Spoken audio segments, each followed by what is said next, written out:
Yan, good morning sa lahat. This is Borge Tuigan TV. Ayan, may patapos na naman tayong isang unit. Yun. Hiniram ko muna yung bulb, yung check bulb natin dito. Kasi ito, i-deliver na rin natin to. May nakakuha. Naswerte yung nakakuha nito. Ito yung nagre-range ng 35 meters. Tinatamaan pa yung target. Yan. Yan ang range ng 35 meters sa video ko. Ayaw ko sana ibigay kaso need natin ng pera kaya yan, binigay ko na. Medyo tinawaran ko lang ng konti. Ito naman penetration test natin. Matagal ko na itong ginagawa kaso paunti-unti lang ako kasi ayaw ko namang gumawa ng maramihan. Paisa-isa lang. Basta pulido naman pagkagawa. Ayan. Hindi ko pa kinabit muna yung bat. Tsaka kulang pa ng design dito. Yan, syempre bago natin i-finalize, test fire muna natin, penetration test muna natin. Ito yung target natin. Ayan, trinay ko na siya. Ayan yung in nya. Dito yung out nya. Tinamaan yung pinakamakapal. Ito. Pinakamakapal to. Kasi ilang patong yan bago wini-welding. Tumagos siya dyan.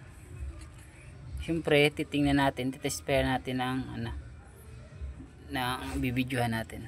Dito natin papatamain. Stay tuned lang.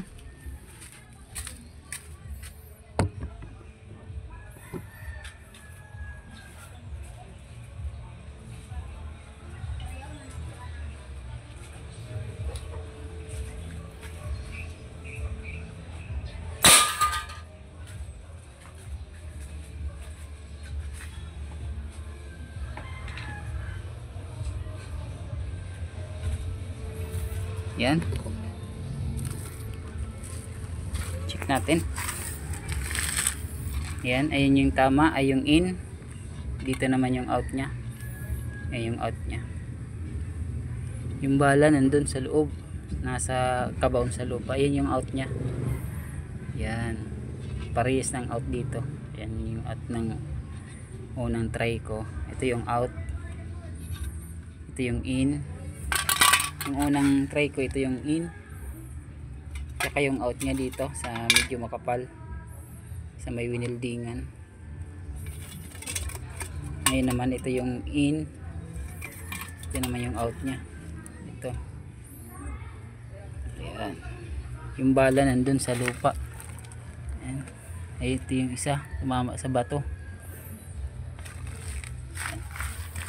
Ayan. Ito yung unit natin. Nakalabas pa yung battery. Lithium battery natin nakalabas pa. Tsaka yung natin tape lang muna. Kasi hindi pa ako nakabili ng pang natin dyan.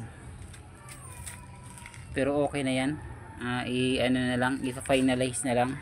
May bat na rin yan kasi di ko pa kinabit muna. Yan. Design na lang dito. Ang wala. Yung dito nya. Design tsaka yung ating kabitan ng scope, yung reeling. Goods na yan. Ayan. Thank you.